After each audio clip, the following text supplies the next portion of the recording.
Hey, here we are live right here at the Lonestar Sports Network on the Lonestar Sports Show right here on Basketball Thursday. We couldn't be doing it any better, Tom, than being right here at Mansfield Legacy High School in Mansfield, Texas, Mansfield ISD, in the middle of the NCAA live evaluation period. We got multiple Division I coaches sitting right within the stone throws us watching a game right now. Couldn't be better right here in the great state of Texas. All things sports, all things Texas. Emmanuel Moutier and Michael Crabtree's team, summer teams, are actually playing each other right in front of us right now. We're actually hosting the show. We are not covering the game. We're just utilizing the atmosphere and actually moonlighting at the same time is the opportunity to be able to continue to do what we do at TexasBoysBasketball.com and 5-State Hoop Report. And then also we have Tom here. And this might be a little hard for Tom to host a show and watch a basketball game at the same time, because right now he wants to sit here and coach the basketball game and try to evaluate Rod Hampton, former SMU star, Carter High School guy, want to evaluate his coaching ability. High School. It might be Kimball. Kimball High School. You're right. You're right. Kimball High School. Right. Well, no. Actually, I wasn't coaching the game. What I was doing was I was telling our boy that watched the high post, I said, because when you play that two-top zone, that's the exposed portion right there. So I just pointed at that real quick. Right. So. Yeah. But it is great to be in a gym. It's really nice. Yeah. No, it's what you retired and left. But, you know, the craziest part about as big as basketball has gotten in Texas, it's grown like crazy, and we think it's going to grow even more leaps and bounds. We're 47 days away from the kickoff of the NFL season. The college season will be going in about 60 more days with the preseason work going there. You know, we're basically sitting here June the 19th, June the 20th, July the 19th, and so we got a remaining 10 or 11 days in this month, and 30 days in that. So in 50 to 60 days, we'll be full-fledged football. Right. And basketball will finally take a break. Well, I love football. I mean, I'm one of those basketball guys that doesn't fight. I don't fight the beast. No, you can't fight the beast. I mean, it is what it is. But basketball, I mean, it's become a two-headed monster here in the state of Texas. We're producing like crazy. I was with a nonprofit group that's doing some studies, a couple of real smart people from Harvard. Well, the lady was from Harvard, and was just talking about they had chosen, they'd come out of your state, Chicago, out of the Midwest, where they had done some things with a company called Trey, nonprofit that's trying to prepare student athletes to be more ready to and be more successful through their college student athlete process and come out the back end a better place. Today's show is brought to you by FastSmallSports.com. FastSmallSports.com is located in Chicago, Illinois, right there on Michigan Avenue, where they are leading basketball into the 21st century through the vehicle of technology. You just talk about fast recruit all the time.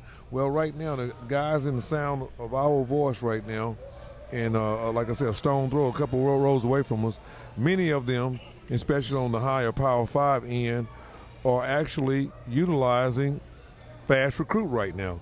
Fast Recruit is a app that allows them to input all the schedules in for the whole month of July.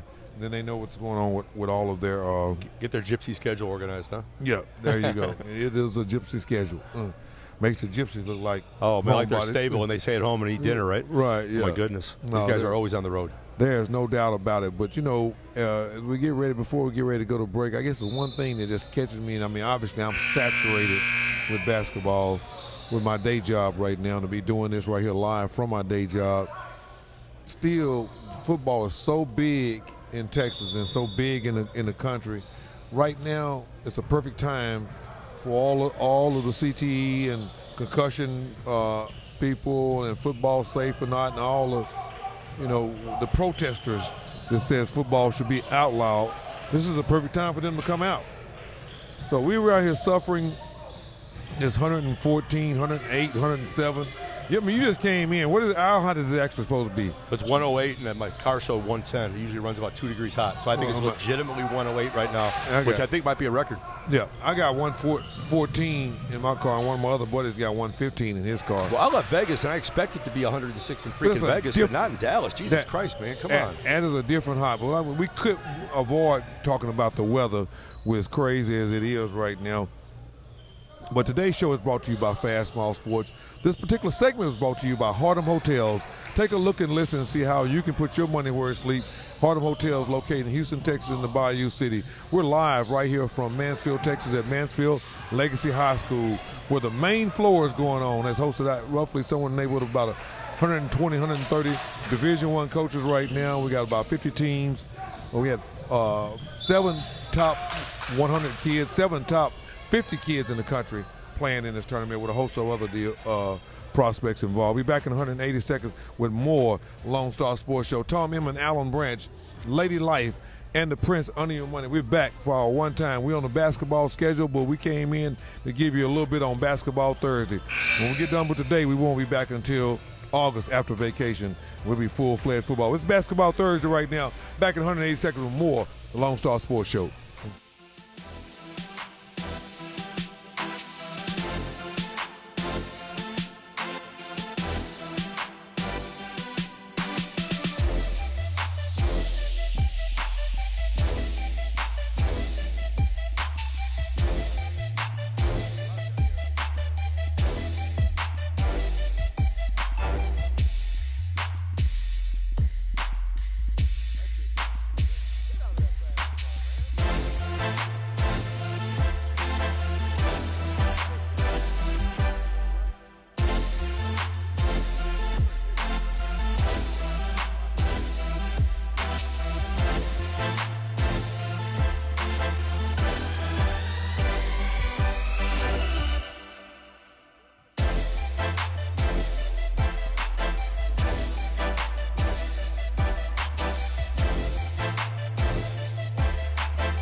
Right down there by the Mandalay. Yeah, so I was that's where I met Matt for drinks over there. Hey, my boy Joe Post got a job with Buzz. The video. Yeah, he's a grad assistant, but he gave a job to pay, so it's good.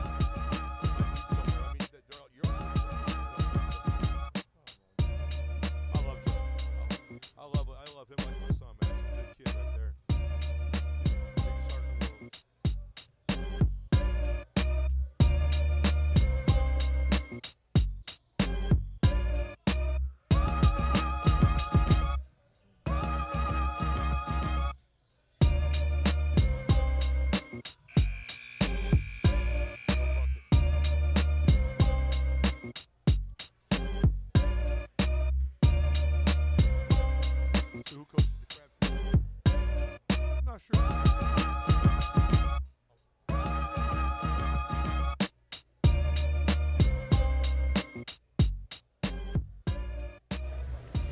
Hey, y'all, rolling back in here up to the Lone Star Sports Show with all things sports, all things Texas, right here on the Lone Star Sports Network.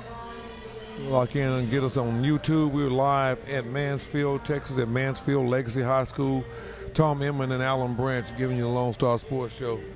With Oral Roberts right there out of passes. There you go. Yeah. That's act because it couldn't be even better.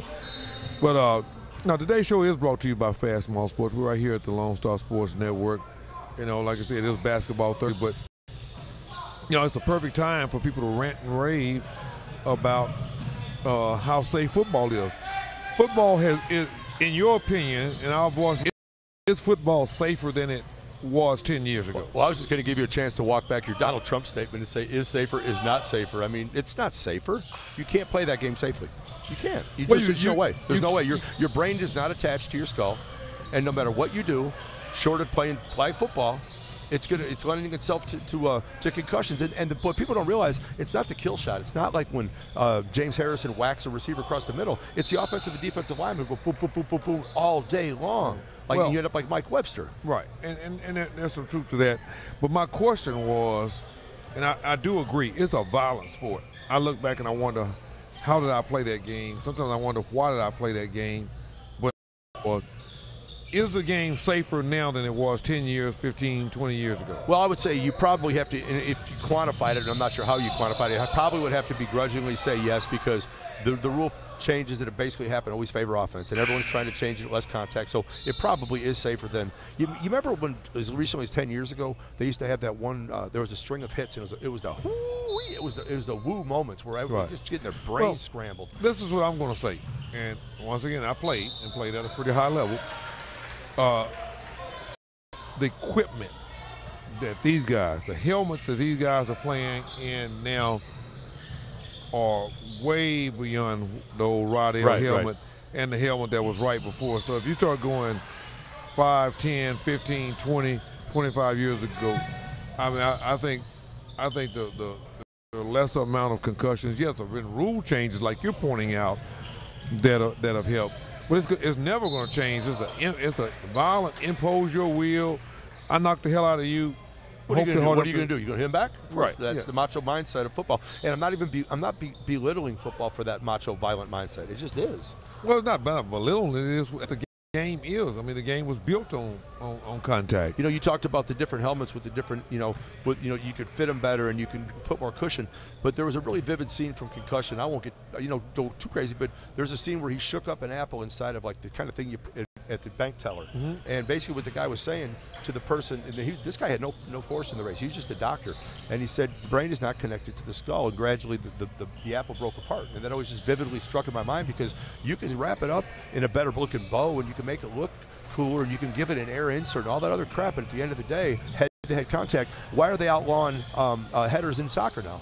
Why are they telling 12-year-olds you can't play contact football anymore? I mean, doing things with your head doesn't make sense. I used to headbutt my friends when we were kids. We were Bears fans. Mm-hmm. And we thought real tough white guys from Chicago walk up to their friends, and instead of shaking hands, we just headbutt. Because that's what guys do. All right, well, maybe that explains why my brains are scrambled, but it doesn't make sense. And once you know it doesn't make sense, then stuff like what Larry Fedora said today just makes me want to just puke. Tell us about that. Larry Fedora goes to the ACC press day, right? And he goes out there and he claims that he knows a former military officer who says that the reason that we have the greatest military in the country is because we're the only country in the world that plays football. And then the other thing he said is, if football ever goes down, so will American society. And I said, you sanctimonious, self-serving, money bag scumbag. Are you kidding me? With a free label if you want me to believe that line of bullshit, then work for free. Right. Coach for nothing. Well, why would he? I mean, where's the rationale? And I heard everything. I was going along in some kind of rational type way, even though it might have been a little warped. Really, really good up until the fact that when you said, when America stops playing football, then the country's done. Yeah, let me get the exact quote, because I don't want to misstatement, but that's right on the money. I mean, that's a pretty crazy statement. I mean, to make a point like that. I mean, and I love football. I do too. I loved it. I do too. But let's not act like these guys aren't making a lot of money, coaching it. And like I said, if you feel that bad about it, if you think it's that much of a sacrifice, that much of a patriotic duty, then coach for free. Right. Because you know what I can't stand? I can't stand how we wrap everything in the flag and the patriotism, because that goes right back to this Trump crap. This whole kneeling thing was never about patriotism. It got co-opted. Control. The narrative got co-opted, and they took it and they twisted it. So now it's about patriotism. And who is Trump to talk about patriotism? That candy ass took five deferments because of bone spurs. All right, let's see what he said right here. I fear the game will be pushed so far to one extreme that you won't recognize the team 10 years from now. And I do believe that if it gets to that point, that our country goes down too. Are you kidding me? That makes me want to puke. Yeah, I mean, the athletic director and the president of that school should bring him in and say, "Are you out of your mind?" Yeah, I mean, some things guys say. Think it and don't say it, dude. Yeah, I mean, hopefully you're not even thinking something like that. Well, they all are because they're self-serving cash cows. I mean, wouldn't you love to have a labor force that works for free with a shoe company sponsoring you? Yeah, I'd love to.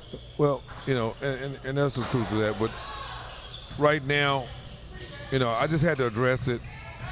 You look back on this backfield behind the school right here. This is a big Under Armour school where football is a big deal. Friday nights out. It'll be really, really important what's going to be going down. Have you seen the stadium down on 3? Yeah, big old stadium. Yeah, there's a big, huge jumbotron. So football's not going anywhere for a minute, and it'll be here. But guess what? For the next 14 to 15 days, Allen Branch will still be saturated in basketball. And I shouldn't say I hate that when people say because you do. No, you don't know. You're expecting me to tell you. That's what. What had to. At the same time, you being a retired basketball coach, you just got a huge dose of basketball out in Las Vegas. Yeah. You were there, 2 days, 3 days? 3 days, yeah. 3 days. Did you go to watch games every day? 2 days, yeah. Well, I went shopping with my wife for that. Happy wife, happy life, right? Right. But yeah, I got to games. I'll tell you what the highlight was watching DeAndre Ayton. I watched him. If that kid stays healthy and he doesn't have any mental problems, and I don't think he does, from every indication, he's a good kid and got a hot motor. If that kid stays healthy, he's going to be a freak forever. He's 7'2" and he runs like a guard. I watched this guy got a breakaway dunk when he was playing a head up on Mo Bamba, and this kid had one of those breakaway dunks where. So you watched the Mo Bamba? Yeah, I was there that Friday match. night. Yeah, I watched it head to head, and I mean I don't think. But Ayton's just better than him. Ayton better. Just right. better, man. In a whole different class. Oh, my God. Yeah, right. Yeah. So I'm watching a game with my wife, and she started to get more hip to basketball, but she's kind of a rookie and everything like that. So we're watching this thing, and the guy had like 3 dribbles to go dunk it, and he took the 4th one, or had 2 dribbles and took a 3rd one, whatever. But as soon as he took that extra dribble, I go, oh, no. Ayton comes down the middle like a freaking wide receiver and just slaps it off the board. It was unbelievable. No. And I said, there's just not – that's why he's going to make $100 million really soon. Because all of my Pac-12 coaching client buddies or whatever said it was just totally men amongst boys in that league. They had no answer, no ability to guard this guy. The kids knew they couldn't guard him. The kids knew they couldn't do anything about him. It was just like, okay, that's King Kong right there, and none of us are over here doing whatever we're going to do. He's one of the few kids I think that coming out at that age is actually physically prepared to go play against men in basketball. Because one thing I always tell people, I kind of hold in contempt this idea that everyone has that if a kid is in the top 100 players at the age of 14, that automatically translates to the league. Because at the end of the day, what you've got is about 500 jobs, roughly.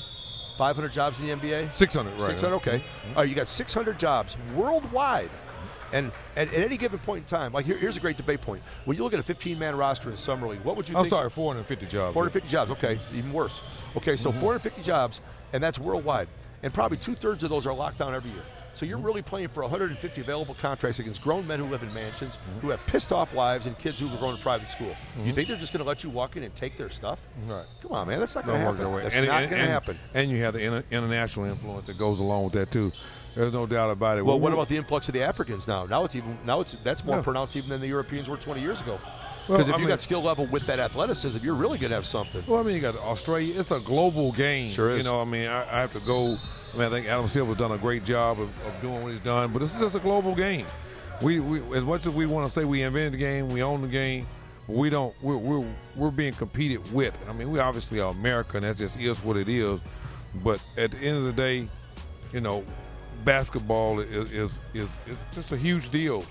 And we come back right here on Basketball Thursday. We're going to talk more about what's going on, what Tom saw and thought. And I'm going to tell you some things that I saw. Tell you one of my big disappointments from the Summer League for the state of Texas. But we're right here at the Lonestar Sports Show on the Lonestar Sports Network, live here in Mansfield, Texas, at the Mansfield Legacy High School at the main floor. Main floor is brought to you by DJ H5 and Texas Grassroots Basketball. You got Onion Money, Allen Branch, Lady Life, and my main man, freshly retired, enjoying retirement. He took 4 naps a day, Tom Inman. Back in 180 seconds with more Lonestar Sports Show. Day show is brought by FastSmallSports.com. And this particular segment was brought to you by Fast Recruit. Fast Recruit is being used as we speak right now. This is a hot time right now. Back in 180 seconds or more, Lone Star Sports Show.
Listening to another banger produced by Scare Beats. Back from the break right here live, the Lone Star Sports Show, Lone Star Sports Network. Alan Branch, Tom Inman, Lady Life. After that big dunk right there. This is some spectacularly bad defense. Jesus Christ. Are you kidding me? This makes me want to puke. There is no defense being played. No, are you kidding me? The black team, they're settling for they're settling like the Pilgrims. All they're shooting is threes, and then the white team just coming down and just ripping everyone off the dribble. And if they miss the shot, they almost always get the rebound. So they're settling like the Pilgrims. Settling like the Pilgrims. Like that. So what do the probably 6 or 7 Division I coaches in here think right now while they're sitting and watching? They think the kid from DeSoto can shoot the hell out of the basketball, and other than that, they wish they weren't here. God, if the truth was to be told, they're sitting there thinking, Jesus. I've asked my friends this before when I was younger and stuff, and I was single. I'd go to these, I'd go spend all day at the Gasso and stuff like that, a lot more than I ended at the end. And I'd ask these guys after 8 to 12 hours, I said, is your brain just mush right now? How do you even differentiate anything?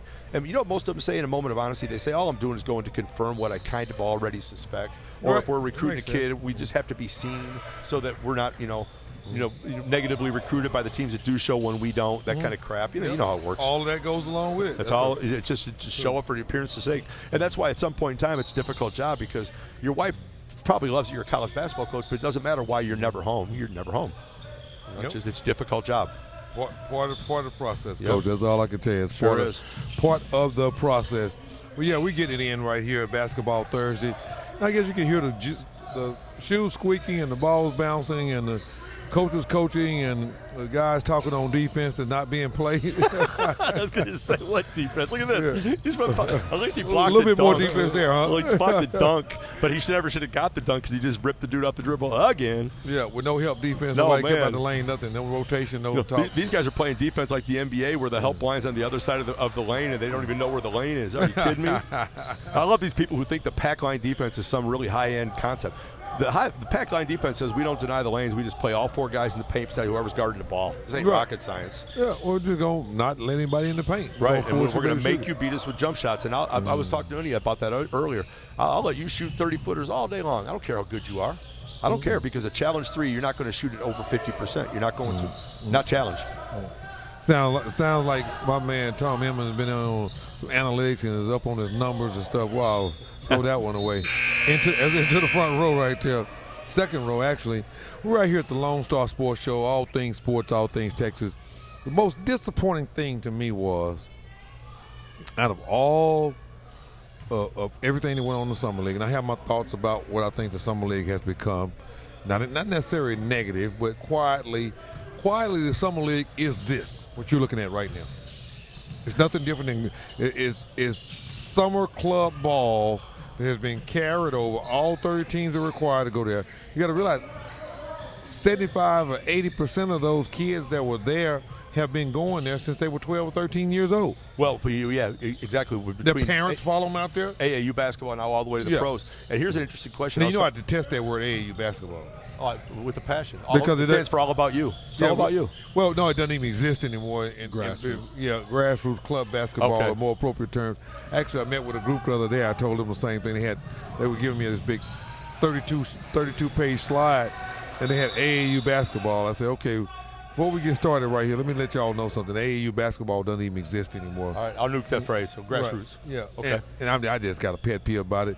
And the only way I can annihilate it is take every opportunity I can to just correct it to the fact that it's just really club. But going back to Vegas, okay, so I'm sitting out in Vegas with my wife, and I was talking to Matt, my guy that works in the NBA, and I said to him, when you look at the average team out there, how many guys off that summer roster will actually make an NBA roster?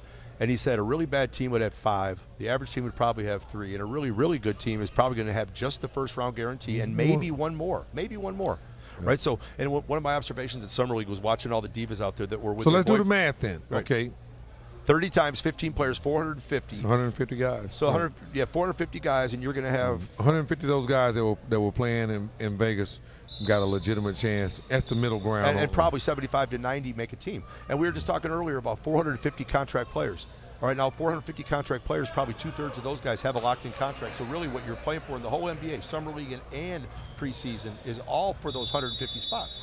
And one of the arrogant things about American basketball players is they think if you weren't on the EYBL list or if you're not on the proper list that you don't exist. Well, a lot of those guys never saw Matthew Dellavedova, for instance. And he's not a great NBA player, but he took someone's job, didn't he? Yeah. No, Patty Mills. No one saw Patty coming from Australia. No one saw Nick Exum coming from Australia. But the thing is, guys just keep on getting better at certain different times.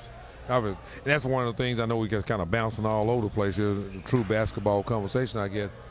That's what makes the new NCAA potential proposal idea, we'll know more in August, them proposing that only roughly 30, 35 kids per class from Oklahoma, Arkansas, Louisiana, and Texas are going to be allowed to play in front of college coaches. Those are the only prospects. Wait, hold on a second. The NCAA is going to put a proposal up that limits who can and who can't be seen by the college coaches? Oh, my God, you've just highly politicized that because now whoever is the guardian of the gate to decide who those 35 players is owns the game. Yeah. And that will be the person that will get paid next by the college coaches who make millions of dollars with a free labor force and a shoe contract. Yeah. And they'd rather get fired. And let's be honest, I think we talked about it one time on the show. If you took 100 coaches who got fired in the last however many years, the last 100 coaches to get fired, probably 95% of those guys got fired because they didn't win enough, and they're going in a different direction. Oh, probably 5 of them got fired. Probably 97%. Yeah, and maybe 3 to 5 of them got fired over some sort of violation. Right. Like this crap they're doing with Kevin Ollie. They're trying to find a way not to pay Kevin Ollie. That's what they're doing. They're just being cheap. Yeah. Right, but at the end of the day, most of these guys, it probably isn't a vested interest in cheating because at the end of the day, you're going to get fired for losing way sooner than you're going to get fired for cheating. I was told something the other day, and I don't really want to totally expose it. Who told me? He said, as long as they're keeping score, people will be cheating. Oh, absolutely. When they stop keeping score, that's when the cheating will stop. Well, I call it the Father Flanagan syndrome. Back when Jerry Tarkanian used to cheat at a really epic level, and he was probably doing more than the other people were doing. And every time he talked about, I want to just help the poor and privileged black youth of America. Well, okay, then help Urkel. But don't just give scholarships to Stacey Augman and his 6'9" buddies who run like the wind. If you're really trying to help the poor black youth of America, and that's what I really hate is the sanctimonious crap about somehow that we're benefiting the kids so much. No, you're benefiting you to a very large degree. Exactly. Because if you show me a grassroots person, there's very few grassroots people who make enough money running a legitimate grassroots organization to not have a job. So any grassroots guy that doesn't have a job, you probably should be a little bit leery of. Probably should. I mean, unless he's got something going that supplements him. Yeah. Because unless you're pimping kids on the side, or you're operating different levels of different types of things. Well, I mean, some guys. There's some real hustlers. You know what I'm talking about. Yeah, there's some guys out there that have 8 to 10 teams. They run 2 to 3 events a year, and they are able to make a living like exactly. that. Right. And for those guys, I apologize 'cause I'm not trying to paint with a broad stroke. I'm not saying everyone's doing that, but generally speaking, you got to be a little bit leery, because like you're saying about this last proposal by the NCAA, man, that just sounds horrible. Yeah, no, you better watch out for the law of unintended consequences on that one, because I can see it coming. Well, I mean, you got inequities flying all over the place between gender inequities. Who's going to say you got a state-supported school, and you're going to determine who they get a chance to come and look at and who they don't get a chance to look at? Well, why should Notre Dame even get a chance to look at them? Because Notre Dame doesn't, pay any taxes. Right. It's a private school, and they don't ever have to report any of this stuff. So you can make the argument that all the private schools are going to get aced out, and justifiably so. Well, I mean, it's going to be all over the place, and it'll be interesting. And I really didn't go off on that tangent to get stuck there. I really bring that point to say how many prospects there actually are in our actual geographical area, state of Texas. I mean, just Dallas alone or Houston alone produces 35 a year. Well, just getting ready to say, it's kind of like the Senate versus the House, right? Yeah. The Senate's unfair. Rhode Island gets as many senators as Texas gets, and Rhode Island's the size of one of our counties. Right. But House of Representatives is proportionate, and that's you should run it more on the House of Representatives type of theory, because there's no way on earth that you make me believe that we should get 2 players if Iowa gets 2. I remember, here's a great story. Buzz Williams was coaching at Colorado State. He was the assistant for Dale Lair, okay? Mm-hmm. And I called Buzz up one day, and I said, Buzz, how's recruiting going? He said, man, I got to travel. I said, so what kind of luck do you have in Colorado? He said, T.I., how many Division I players? How many players in Colorado? He said there's going to be about 2 of them a year. The first one's going to Colorado every year, and if not nationally, I might be able to cherry pick off the second one. He goes, I'll get my butt fired. I'm going to Texas to get me some players. No, you got That's exactly what Buzz did. Because you can't wait around. It's a numbers thing. I mean, yeah, it is. So, I mean, how can you go pick apples when there are no apple trees? Right, exactly. To my point. So let's not. So as unfair as this sounds, I wouldn't put much stock in North Dakota, South Dakota. I mean, even our neighboring state, New Mexico. Yeah, they don't produce much. And even when the they state do, of Oregon, it's suspect. It's suspect because of the lack of competition. Right. Just like a kid who, think how easy it is to cherry pick a good player from Arkansas now. Think about that. A good kid from Louisiana. You sell the better school.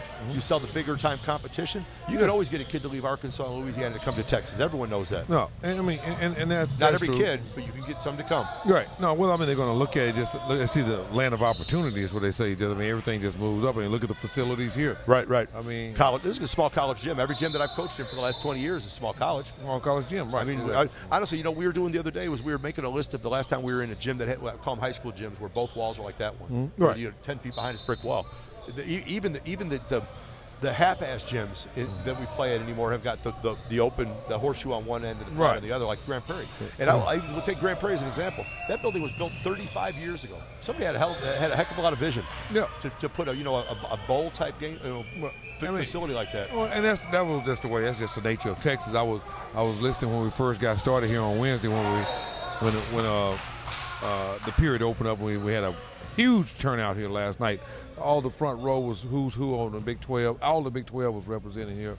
It was full in. And you're going to see them coming back in again probably right around the second hour.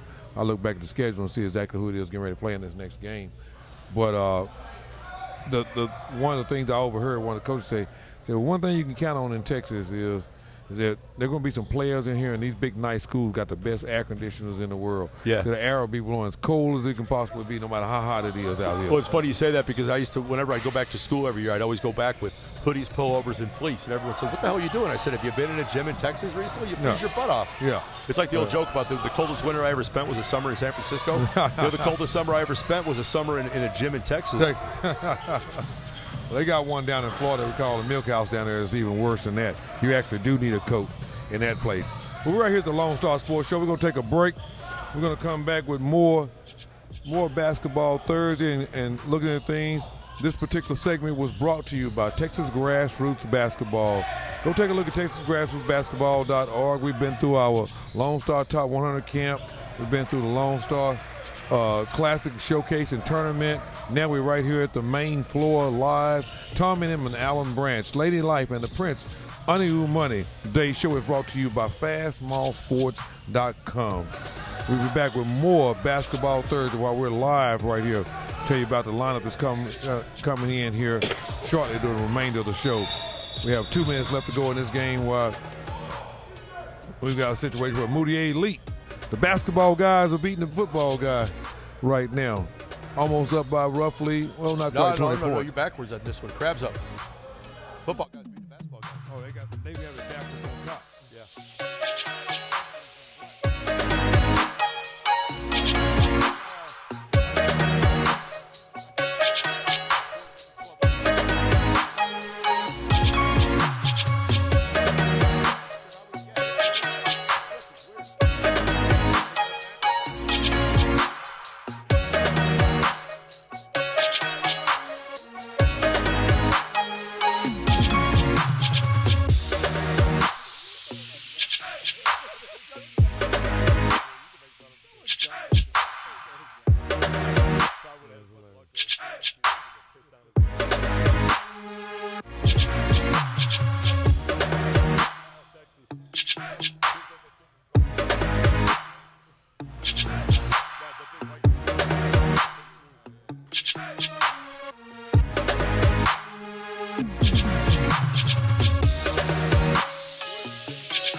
Hey, here we are back here at the Lone Star Sports Show right here on the Lone Star Sports Network right here in Mansfield, Texas at Mansfield Legacy High School at the main floor. The main floor is brought to you by DJ H5. We may be getting him to come over and visit with us a little bit later on in the segment when we get down into it right now. And I was corrected. They actually have the score backwards. The football, Michael Crabtree's team is leading the Emmanuel Moutier team by 10 points right now with 46 seconds to go. I think we can pretty much put this one in the books.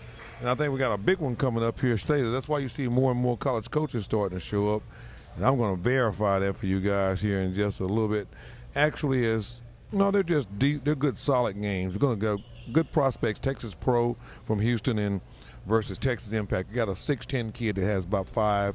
Texas A&M, LSU, and University of Texas have offered a cool kid. What time do you got tomorrow on the national teams? Do you have that for tomorrow yet? So I think I'll come down and maybe let the viewers know in case they're local. Right. No, anybody that's local tomorrow should have been here yesterday for starters. And anybody that's going to be looking to see what's going to be going on Friday would probably want to come in and watch at 3:30 the 3D Sports Lone Star Elite game is a big game.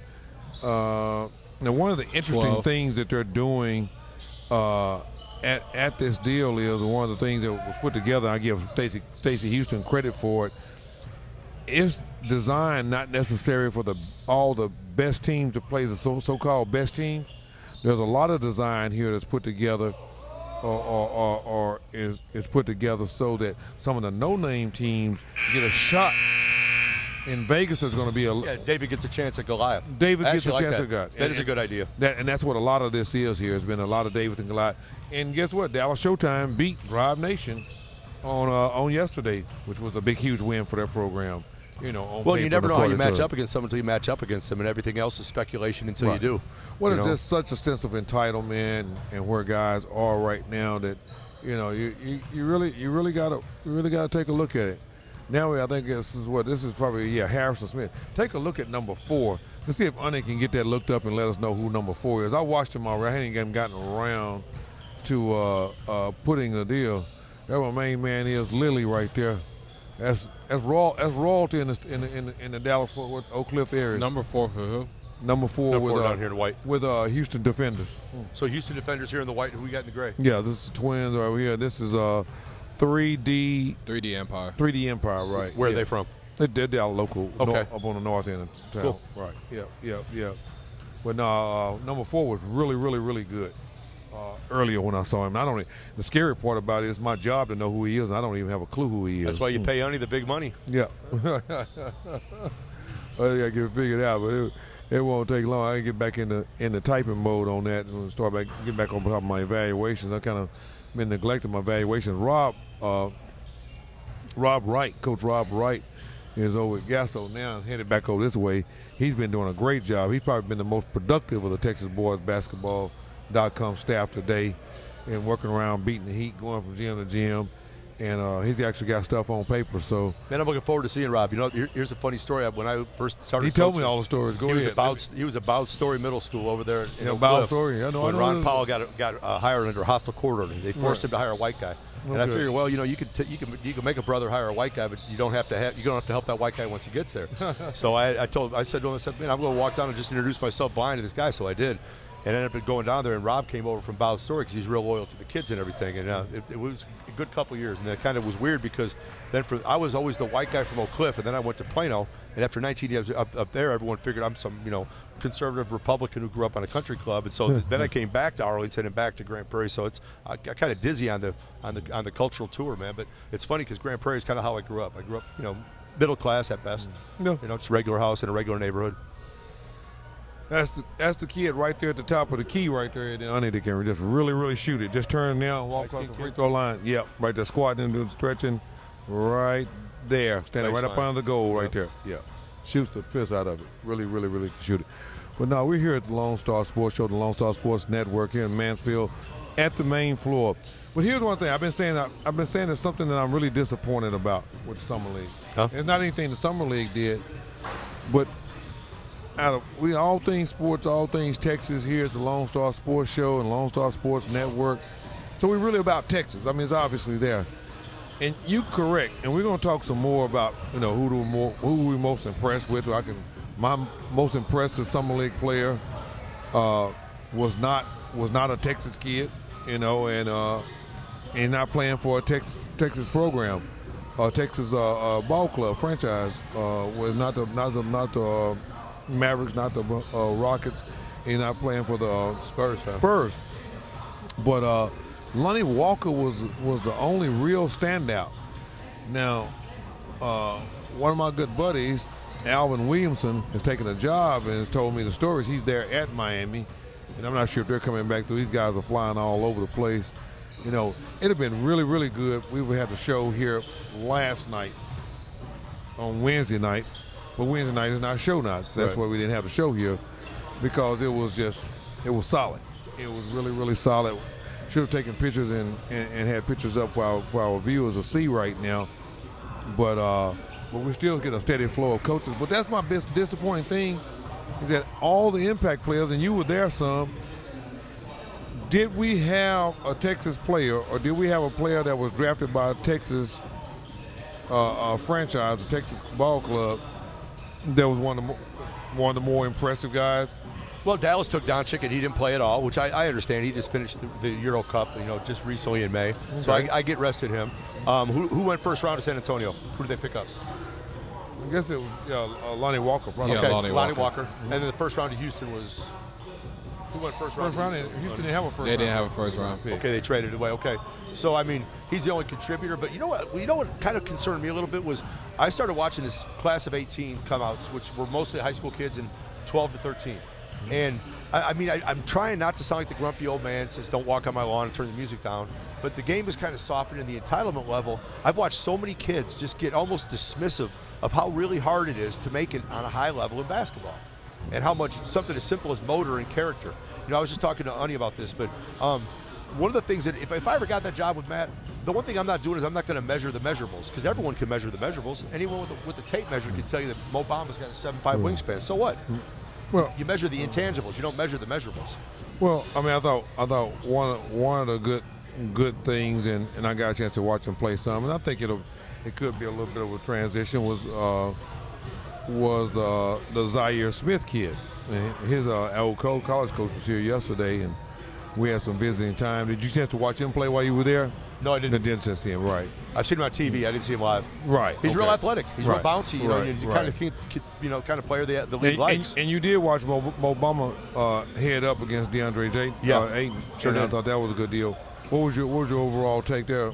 Well, I mean, Bamba, you know, it's really hard because when you watch those two guys, it's easy to dismiss Bamba. Except it's like saying that I don't know, a Maserati's not a great car because a Lamborghini's better. You know, I don't even know which costs more, but one or the other is more valuable than the other, right? And they're both great cars, but one costs more than the other. Yeah. Okay, for a reason. One, it's a better car probably. And at the end of the day, I think that How does that translate into guess their what I'm rookie season and minutes in production? I don't know. I would say, I mean, compared to Ayton, I saw Mo Bamba half a step slow. I saw him play a lot of hands-down defense. I didn't see him being nearly as aggressive. But it's to your point you made earlier when we were off the air when you talked about your Pac-12 coaching buddies. You said it was just men against boys. And my first observation, I saw him make a block where I was sitting there with my wife, and this kid took. I was telling the story that a kid took 4 dunks where he should have taken 3, or took 3 where he should have taken 2. And Mo Bamba comes screaming down the middle like an NFL linebacker and just slaps it off the backboard. And I promise that guy had no idea that was coming because he's never played against anybody like DeAndre Ayton. But then again, who has? Right. So I mean, he's just a unique I knew you were package. talking about Ayton. And Yeah. So I guess what I'm saying then is because Ayton's so awesome, it's really easy to dismiss Bamba, which I'm not going to do. He didn't look as impressive. But again, they're both great cars, but one costs more than the other. Well, some really interesting stories are that Robert Williams has a little more growing up to do. Oh, the bad reports on him. He missed a Has telecall. has nothing to do with basketball. Missed a plane ride for the press conference. Didn't show up. And it's just well, they say that's kind of what played him down in the draft, because teams are starting to do. They're starting to do more homework. Like, without getting into specifics because it's not important. A year ago, everyone in this city would have said Trayvon Duval's going top 10 in the NBA pick, and he went undrafted this year. Well, I never Undrafted. thought that because, I mean, and some of my close buddies in the business he just struggled to shoot the basketball. Coach. Yeah. Struggled to shoot the basketball. I mean, I'll sit there and I'll watch and try to figure it out and see which way it was going. I was talking to Joe Fultz, who just got hired by Buzz Williams at Virginia Tech, and I was talking about Jonathan Kabongo, who's my nephew, and I was comparing him to Mike. And when I was talking to him, I said the difference is that Mike couldn't shoot it. And I always made that observation when he was in high school and college. I said, he's a great guard, but I'm not so sure when he gets to the next level and he can't just blow by people. What's he going to do when he can't shoot? Very few guys can make it in a game called basketball that are 6'5", 6'6", and under that can't shoot. Marcus Smart is very rare in this game. Marcus no. Smart just signed for $52 million 4 years, but he's a special player. And he's 6'4" and can guard 3 perimeter positions. And he can't shoot his way out of a wet paper bag, but he's found other ways to be valuable. Right. And that's what's great about Marcus. Yeah, and it is possible, but how often do you see it? Hey, let's put it this way. If you're a one-trick pony and your one trick is defending, and you're a one-trick pony and your trick is shooting, who's the NBA invested in? The shooter. Right. Every time. Even Tony Allen. Tony Allen's not a bad shooter. Tony Allen's just not as good a shooter as he is a defender. No, right. So they tolerate his subpar shooting, if you want to call it subpar on a pro level, because he's an elite level defender. Oh boy, that's pretty interesting. But yeah, we're right here at the Lone Star Sports Show on Basketball Thursday, just breaking it down. I mean, I feel like everybody's going to be really good, in the NBA. I mean, I think the Mavericks are on their way up. I think that your longtime deal has to go through a transition in San Antonio, and I think the Rockets haven't lost any ground. So basketball is still in good shape in the NBA. It was just a little disappointing that we didn't sit and see what we would like to see there. Today's show is brought to you by FastSmallSports.com. The particular segment was brought to you by Fast Recruit. We'll take a look and see how at FastSmallSports.com and see how Fast Small Sports is leading basketball into the 21st century through the vehicle technology. Alan Branch, my main man, Tom Inman, Lady Life, keeping us in between the lines, and the Prince, Under Your Money, pulling double time. Back in 108 seconds with more Lone Star Sports Show.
Hey, you're at the Lone Star Sports Show at the Lone Star Sports Network. Tom Emmon, Alan Branch, Lady Life, and Honey the Prince. Today's show is brought to you by FastMallSports.com. We got another game about to kick off while we're here at the main floor. Right here, the main floor has become something special. It's only the second year of the main floor. You know what the whole, what I want to say, the philosophy or theme of the main floor is a small tournament to have more college coaches than you have teams. See, some of the other tournaments want 300 teams, 400 teams. There's 40 coaches. Yeah, it's 40 Right, coaches.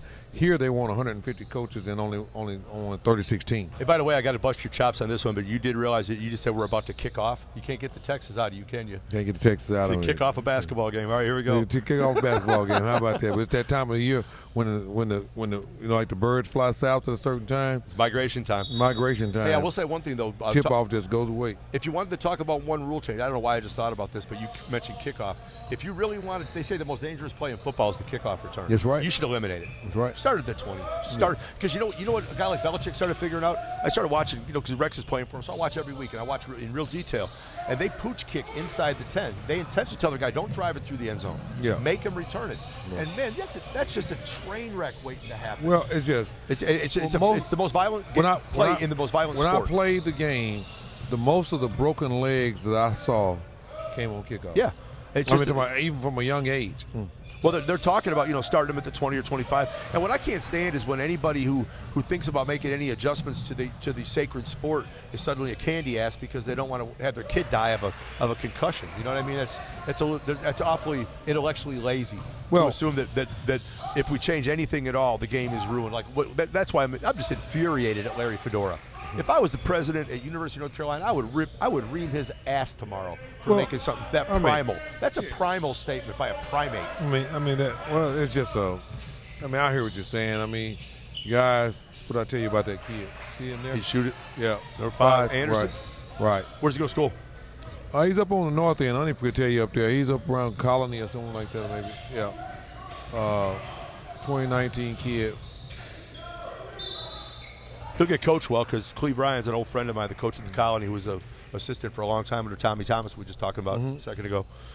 So if he's playing up there, he's having to play defense, and he's not getting babied, which is that's one thing that's kind of interesting. What a lot of coaches don't realize is that, and because you have a lot of clients who are Division I college coaches, but some of them want them to have played for a hard-ass high school coach because they want to know they can take it a little bit. Well, it's just less adjustment and stuff that they have to deal with. Right, if you're getting babied the whole time through high school and the first time somebody MFs you, and it's going to happen.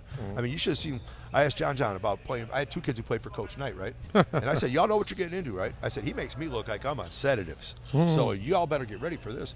And it's funny because John said, no, I'm eyes wide open. I know what I'm getting into. Right. And if he does, and if that's the case, then what's the problem? But there's a lot of these kids who think that everyone's going to tell them how awesome they are. And at some point in time, if they're not told, they're going to be shown, and the shown is you're not going to play. Everyone can't play. There's one basketball and only 5 guys play. 200 minutes, Coach. That's it. It's only 200 minutes. And you figure out how you split it up. Yeah. 200 minutes. I used to always say 150 and 160 in high school because it's 160 minutes. The same thing. Yeah, I said, look, I want to win. How do you contribute to that? Because and I learned this a long time ago too. When a kid comes in, you want to encourage a kid to talk to you if he's upset about something. So, kid wants to talk about playing time. You say, all right, well, let's sit down and talk for a minute, right?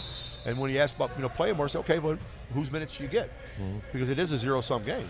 If I give you 6 minutes, it's got to come from somebody else. Come from somewhere. So right. Who are you better than? Right. And then I always ask him the other thing. All right, if I was you and you were me, how much would you play me? Yeah. I watched Moneyball the other day. It was great. It was a great scene. And have you ever seen the movie? Yep. All right, I'm watching that part where Jonah Hill got hired by Billy Beane, and he calls him up and he says, "Would you have drafted me in the first round?" And he hems and haws because he doesn't want to offend the guy who might be giving him a great job. And he goes, come on, cut the crap. He goes, tell me. He goes, no, I would have taken you in 9th round. I wouldn't have given you a bonus. He goes, you're hired because you're willing to tell the truth. Right. Not tell me what I want to hear. Reality of it. No. Well, the reality is real. And think how many broken. I made a database of the people who have come out in the NBA draft in the last 14 to 15 years. I've got to update a couple more years. But you want to talk about shattered dreams? the lies and shattered dreams that surround the people, not the ones that made it, of course, but how about the ones that didn't? You know, and that's, I mean, I really think I might write that book one day. I got a friend of mine from the neighborhood back in Chicago who wrote a book called Behind the Camera, and he was a CBS cameraman at the news, and I mean, he's like the guy who's show up at murder scenes and show up at all this crazy stuff and everything, and he got a book published, and so, I mean, I reached out to his little brother, their father just passed away, and I know there's no way they're watching this, but Pete Quinzio passed away, and I feel really bad for Chuck, Nancy, and Mike, so sorry about your father. No, you know, that's one unfortunate thing, but that's, you know, part of what we deal with. And actually have a close friend right here, actually not here anymore. I guess he's gone over to the other tournament, who just lost his mother. So I mean, it's just Cycle of life. Yeah, it's a cycle of life, man. We just there's no way to no way to get around it, and can't ever be prepared for it, no matter how much we do or how hard we work to try to deal with it. It's the reality of what we do deal with. Right. You know, that is the actual reality of the situation. But no, you know, coming back around, I guess if I had to throw another one of my pet peeves out there that I really have a problem with, why is it that Kevin Durant has to be blamed for the one that has messed up the league? What did he do that messed up the league so bad? Because he made a decision. He didn't want to play with Russell Westbrook anymore. He made a decision to do it. So they said he went and joined somebody that he probably could have beat or should have beat or was very competitive with. And that was the whole thing. That's why the whole NBA competitive nature and the balance and the ecosystem in the NBA is going to hell in a handbasket. Hey, can I remind people to go back and look at the decision, that abomination of a television show when LeBron said not 4, not 5, not 6, not 7, not 8, not 50 rings, and it's a joke. It's an absolute joke. He started that trend, and I thought that was weak because, frankly, I think they set that up at the Olympics. I think that was a whole Olympics, you know, organized. They got organized in the summertime, and then they pimped the deal. And it's your right to do what you want to do, but you can't blame Kevin Durant because I wouldn't want to play with Russell Westbrook either. And you know what I'd love to do? I would love to take Billy Donovan's Irish butt out and get him drunk. Just get him just drunk enough to tell me the truth. He has got to hate coaching that guy. You've got to get an opportunity to do that, because I mean, I've heard you say that 1,000 times in a little bit of no time. I would just love to, because, I mean, maybe I'm wrong. Maybe Russell's just a great guy, and maybe he isn't as selfish as I almost certain he is. Right. I'm pretty sure he's as selfish as this is bad defense. Yeah. And I don't think I'd want to play for a guy either. I mean, there's a lot of times I don't remember, like people will say, do you remember Game 7 of 1992? I said, man, I don't remember what I had for lunch. But I do remember the last game that those two played together. How about our old co-host over there? He's over there, used to be on the show. There's Snoop Johnson and Jerry Jones over at Duncanville Fieldhouse. Oh, is that right? Yeah. Jerry must have a grandson or something. Yeah, there he is right there. Yep, I figured. Playing with the Joneses. That's pretty good. But no, it's an unfortunate thing that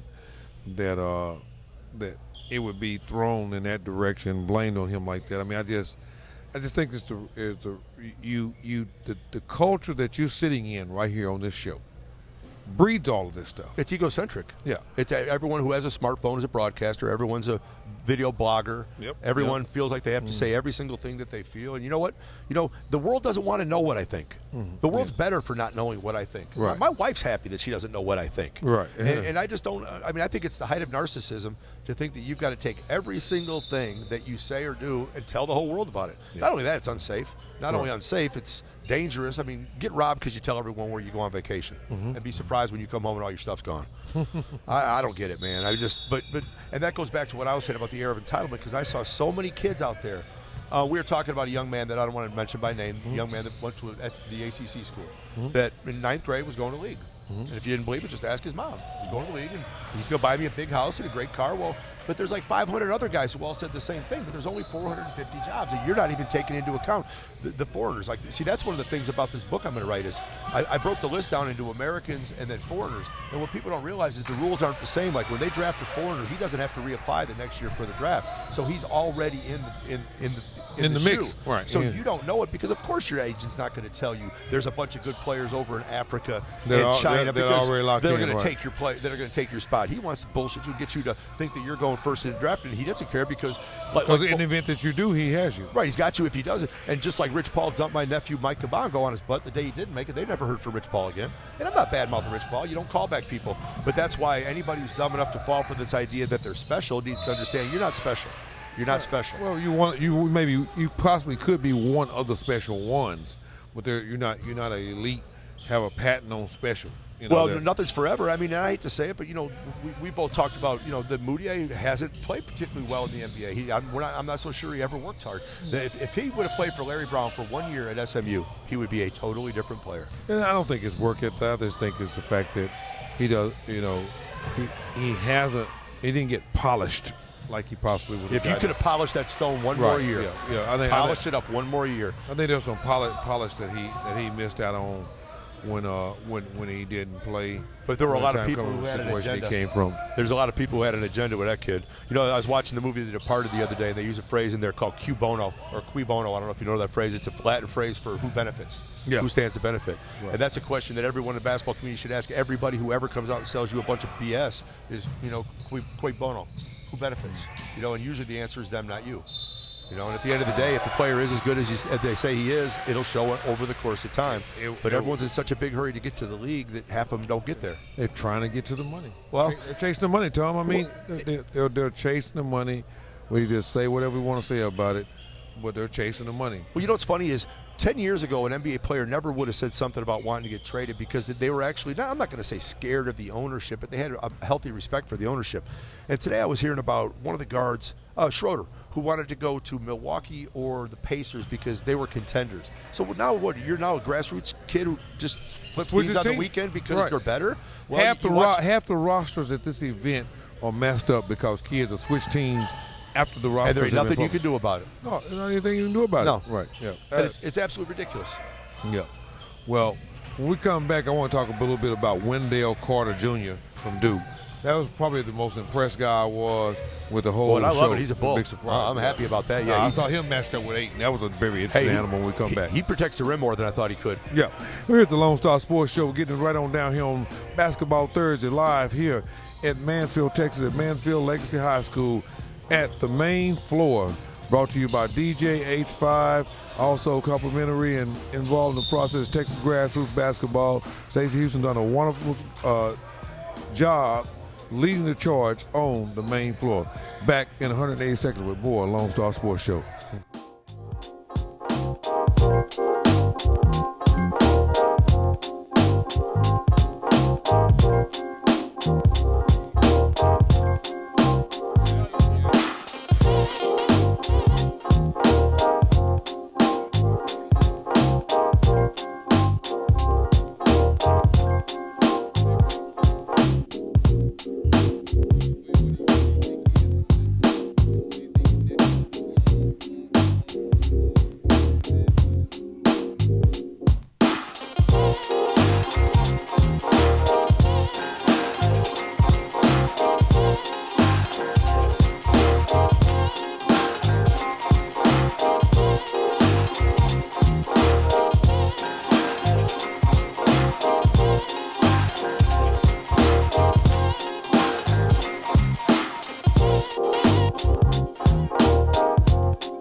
Hey, here we are back here in segment 7. Lone Star Sports Show right here at the Lone Star Sports Network. Right here in Mansfield, Texas, live on site. It's the main floor brought to you by DJ H5 and Texas Grassroots Basketball. Second year of the main floor. First year one, we were at Trinity Christian. This year we moved a little bit farther out, but a nice facility here at Mansfield ISD at Mansfield Legacy High School. We got Tom Emmon, Alan Branch, Lady Life, and Honey Your Money bringing you the Lone Star Sports Show on Basketball Thursday in the heart of grassroots season / club season going on here. How many floors are you using here? 3. Okay. 3. The original plan for the main floor, and I'll give him credit, Snoop Johnson is the author of the main floor.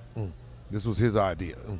And the original deal was, and it goes back out to real quick history in 30 seconds, not to burn too much time. Whenever you run an event, and I was running as many as, 18, 20, 22 floors, every team is wearing you out about, we want to be on the main floor, we want to be on the main floor.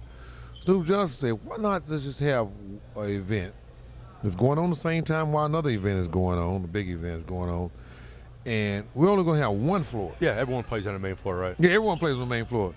And we're going to get the best players, play them all on the main floor, and we'll have tons of college coaches, and it'll work. Well, guess what?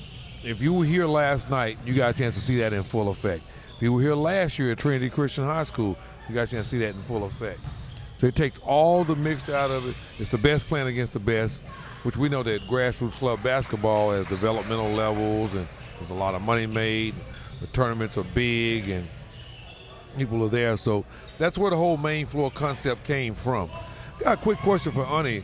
The kid number 5 that I keep talking about is a 2019 or 20? He's a 2019 from Hebron High School. Hebron High School. Right, yeah. That's a good coach. That's, Evan Mark Anderson. Bishop's a real good coach also. He'll get coached there. Right, yeah. 2019 kid. So he's going into his senior year.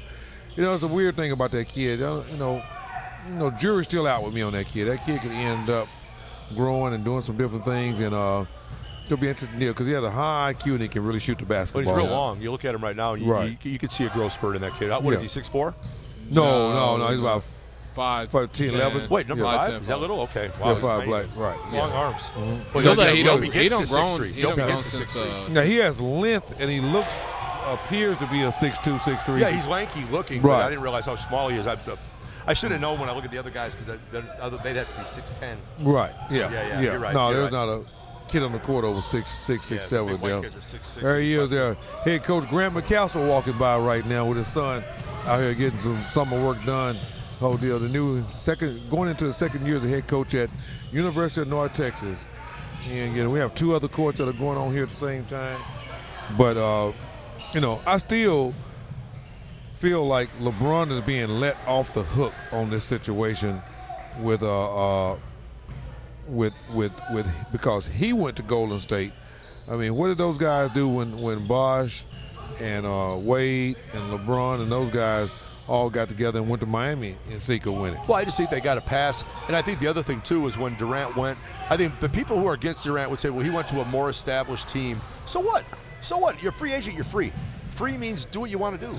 So right. Shut up and just let him go where he wants to go. And at the end of the day, everyone gives LeBron a pass because what LeBron did was a lot more subversive. And what LeBron did was a lot more I know that the core of the argument is disloyalty. I get all that. Saying I value loyalty. Well, I mean, when we talked about disloyalty, I mean, what happens when they DeMar DeRozan ain't got no loyalty. He just got exactly. shipped off to San Antonio. Yeah, exactly. Right? So don't act like this isn't a business. Isaiah Thomas was going to sign last summer for $100 million. He just signed for $2 million. Yeah. He signed for the league minimum. Right. The veteran minimum. Yeah, which to go is where he wanted to go. And he's in Denver. Yeah. He's in Denver playing on a half-ass team, hoping that he can prove to people that a 30-year-old 5'9" guard who doesn't guard anybody has value. And I hate to say it, but the ruthlessness of the situation says he probably doesn't. Right. Yeah. I'm not. If you're a GM, are you maxing out Isaiah Thomas? No, not even close. If you are, if you are, got some oceanfront property down in Arizona, I want you to take a look at. Hey, last year I was talking to my Grand Prairie kids, and they were asking when he was with Boston and had that great year. They said, "Coach, what would you do with Isaiah Thomas?" I said, "Trade him." So, what are you talking about? I said, "Look, he's maxed out. That's the best you're ever going to get. He put lightning in a bottle for 30 games, and that's the best you're ever going to get. And he's never been that good again, and he never will be that good again. I'm not bad-mouthing him. Yeah. You know, again, I go back to one of my pet peeves is that everyone's a hater if you just don't tell them that they do everything perfect. Well, no, you're here to critique things, and critiquing about. Let's critique something right quick. I'm going to throw one at you. Sure. Long time Tommy Inman, 25, 30-year ISD basketball coach, TABC, lifetime member. State UIL state champion in 2006 or 7, I think it was 2007. I think 6, and been around for a long time. Cade Cunningham going to Mount Verde Prep. Well, I got leaving there. Open up, man. I didn't mean to cut you short. I'm pissed off. I'm going to tell you why I'm pissed off. First of all, when I got fired at Plano, I won state in 2006. We won state. I didn't win state. We won state in 2006, and I managed to get fired 18 months later, which some people would say that's not fair, and some people would say that's 16 months longer than I thought you'd last. Okay, so when I got fired, no big deal. You get fired in coaching. So, you know, they tried to badmouth me, which really pissed me off, and Gratz hired me. Alan Gratz is the head basketball coach at Bowie, and he hired me down there. Kenny Perry, who coaches football up at University of Kansas, they're really good guys, and they gave me a chance to get the Grand Prairie job to let me be able to retire on my own terms. And I absolutely detest the idea that there are people, and there's some guy out there that's the person that posted that online, that what you're doing is wrong, man. What you're doing is wrong, and everyone in town knows who I'm talking about. I'm not going to say his name because you're short and you're sketchy. And he's been pimping that kid all summer long. He was involved in the Kyler Edwards thing last year. That's 2 kids in a row that left Bowie. Kyler he was committed to Texas Tech, went all the way to Henderson, Nevada, so he could stay committed to Texas Tech, which he already had, so there's no reason to go. He fixed what wasn't broken, like you said earlier. And Cade Cunningham, I just think that to me is the height of disloyalty. It really is. It really is. Is Montverde a good basketball program? Yeah.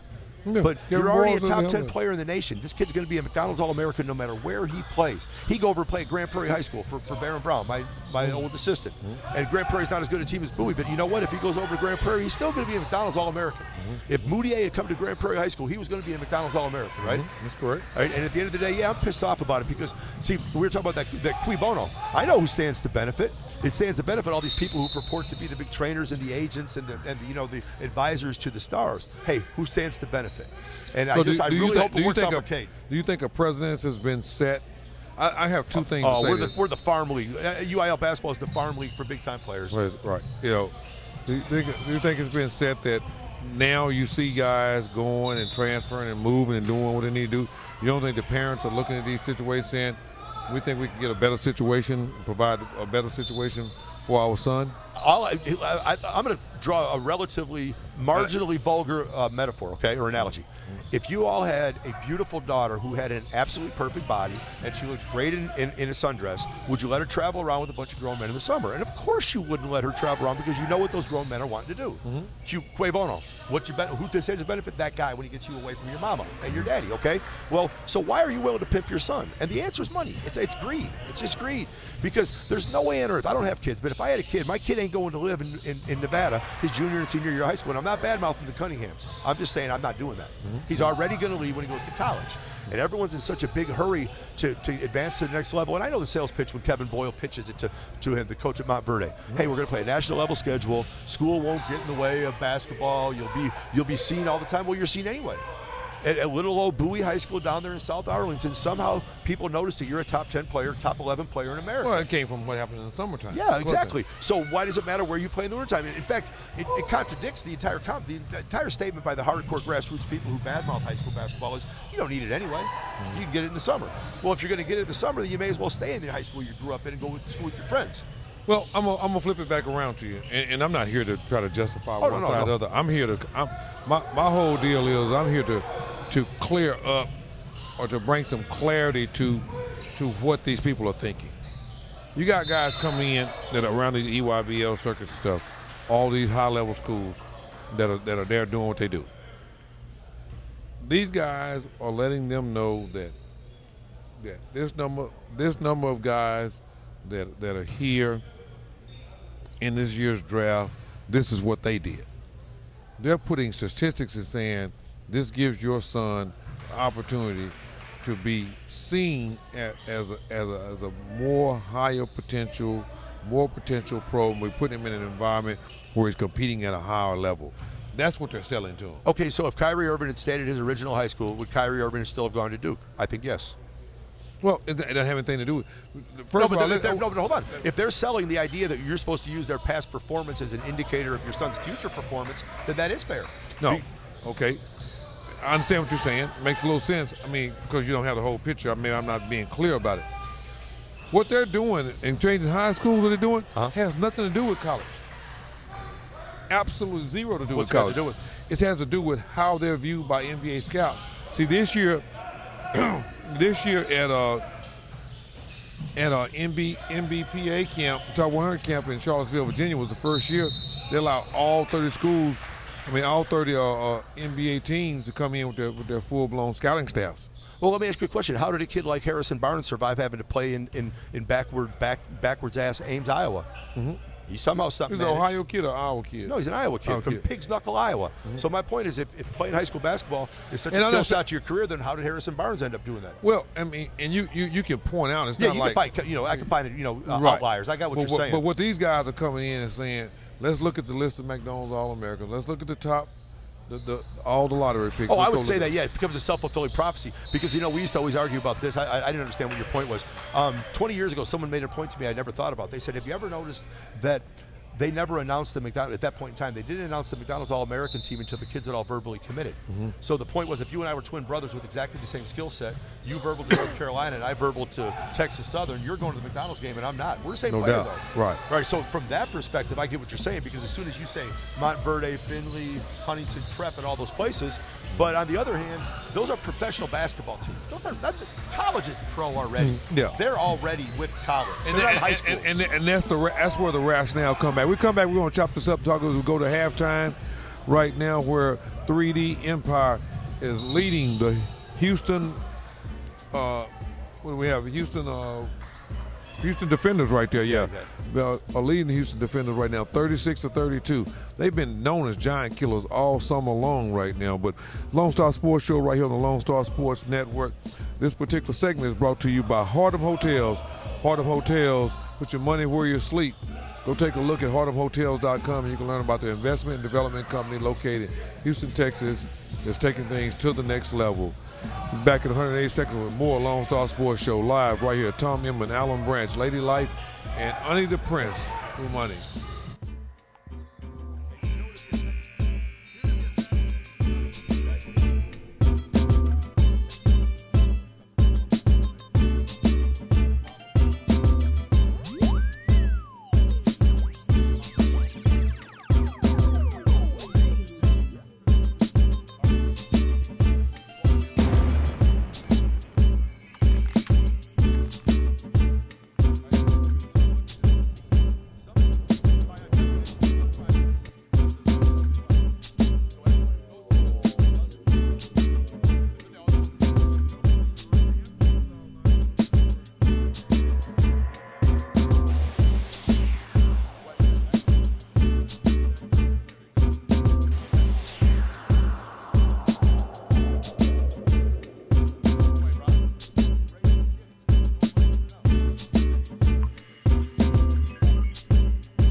Hey, you're right back here for segment number 7 right here at the Lone Star Sports Show on the Lone Star Sports Network, right here live at the main floor on Basketball Thursday.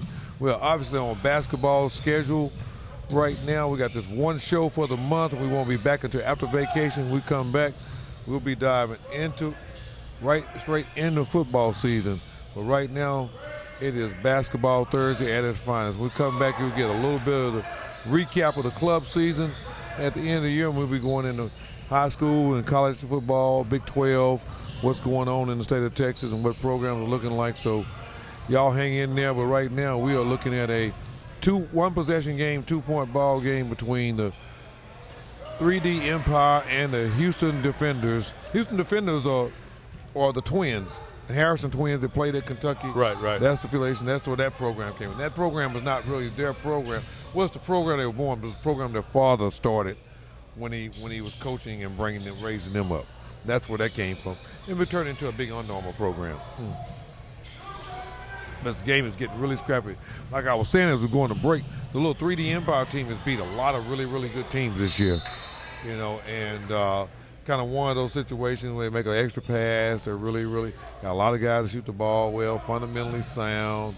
You know, you sit there and watch them play a little bit, and you'll get it. Well, you know, if you could get a kid to play defense in the summer, they're even better than a kid who plays defense in the winter because it's so much more rare. Right. If you'll have a kid who'll commit to being a pain in someone's ass all day long, you'll get someone's attention. Yeah. Someone out there's going to say, "Dang, you're on it." Well, it's the shooting too. You know what I mean? They defend fairly well, and they play fundamentally sound basketball. But they shoot the basketball. Well, if shooting fixes a whole lot of problems. Yeah, you can play defense all day long if you'll never make a shot. No, because you're not going to get enough layups off defense to not be able to shoot. Yeah, right. Yeah, I love those guys. Whenever people tell you that shooting's not important, you must be the guy who can't shoot. Right. Yeah, you must be the guy that doesn't win too. Yeah. Right. You know, because you can't get it done. You can't get it done off of it. They call it basketball for a reason. The ball needs to go in the basket at some point. You can't get around that part of it. That's what actually has to happen. But we're back talking about what happens when guys make these decisions. The parents and the kids are being allured, seduced, enticed for the best opportunity they possibly can get for their kid. That's what it comes down to, Coach. It's just what it comes down to all. And if you go down, they got great facilities, and then you look up on the wall, and there's about 13 guys up there in NBA jerseys, and they were all lottery picks, and they all went to school here. And you got your little Johnny that's top 10 in the country. It's like one of my Nigerian players' father said, "Coach, too much money. No more school. We're going to the NBA. School is over with. We're going to the NBA. It's too much money." Well, at least he's being honest. Right. It's too much money. Yeah. He said, Coach, you're a good man. This is what he told my buddy. Coach, you're a good man. I love everything you've done. I don't want to talk about it. It's too much money. And that's what it is. Right. That's the reality of it. Alan Grass is one of my golf buddies. But when they look at Alan Grass, they look at Bowie High School. In their opinion, it's too much money to be fumbling around doing. That's where the mentality is. I'm not saying it's right. Right. It's not right for it to be 109 degrees outside either. But guess what? It is, right? Yeah. Well, you know, but part of my beef with this also, I got a personal beef with it too. I won't mention the school, but you already know where he played. But Jonathan Kabongo, before he left and went to Putnam Science, was playing at a school over in the East Coast, okay? At a prep school. And literally that coach made him play injured. And he picked his back up. And I swear to God, there's really a point in time of me and him I just get drunk and kick his ass. Because him doing that is wrong. And the reason I say that is because the agenda some of these coaches have is they get paid appearance fees to show up with those teams in those tournaments. There's tons of things, and certain guys have to play when they show up at those places. I know it. There's a new movie out, and I watched it. It was an hour and a half. Honey, I told you about it. What was it? You recall what I told you? It was on Netflix. I watched it. Netflix. What was the name of it? You got to go watch this movie. It tells the truth about, if you really want to understand a lot of this stuff, Go take a look at this movie. It's reality. Well, you know what happened was my wife. I told my wife. I said, Amateur coach. I said, Jonathan's playing down at Highland Park. It was that national thing what is it? Who sponsors that Roto-Rooter? That special down there, right? Right. And so anyway, I said I went down and watched him play, and he looks the part, right? 6'4", long arm, nice and everything. He said, how did he play? I said, played kind of stiff. He just played stiff. Well, when you got hips and back problems, you play stiff. Right. So anyway, what ended up happening was he ended up walking out of that school. There it is, right there. Yeah, that guy. He's 2018. That guy insisted that he play injured, and he ended up basically coming to live with me and my wife. Yeah. And me and him are gonna scrap one day. Let me write this down. Amateur on Netflix. No, but we're gonna scrap one day because see, I have no problem with that guy making money, but not at the expense of my nephew. But everyone who gets screwed around in this game is someone's nephew, son, neighbor, brother, and used to their coach. But the thing comes back to it. Most people only have one. We only have one. There's no repeat customers. Right. That's one thing. But here's the deal. They think. See, I'm not trying to justify it. Right. I'm giving you. I'm bringing. My goal is to bring some clarity. Oh, sure, I understand. For our You're listeners. You're not checking me. You're just I'm not. I'm different not saying, perspective. Yeah, I understand. And not even a different perspective. I'm giving you out why these people behave the way they behave. Why these people make the choices they make. Okay, but right. So let's go back to your buddy, the Nigerian guy, and I think I know the answer coming from him. Right. So if his daughter, by the way, that kid spent 18 years, 15, 16 years in the NBA. Well, I'm glad he did. I'm glad for that. Right. But back to that vulgar metaphor or analogy. If his daughter had a perfect body, and someone said, "Well, we'll give you $50 if you'll let her come sleep with me," of course he'd be offended. But if you said, "I'll give you $50 million," would he still say it's too much money? And then would he let her go? And I'm just saying. I mean, I think they had a movie called that was Indecent Proposal. Yeah, wasn't exactly. Keep adding zeros, and no becomes yes. I mean, classic example. Would any of you guys sell your soul for 1,000? No. 10? 100? Sell your soul. Hold on, a million. Hold on. We're going off on a crazy tangent here. All But right, you're talking about selling your your soul. Compromise your ethics. Okay, for $1 million. All right, I think I got a taker over there. 10 million, honey. Really? You're that strong? I already gave it. At $10 million, I'm selling.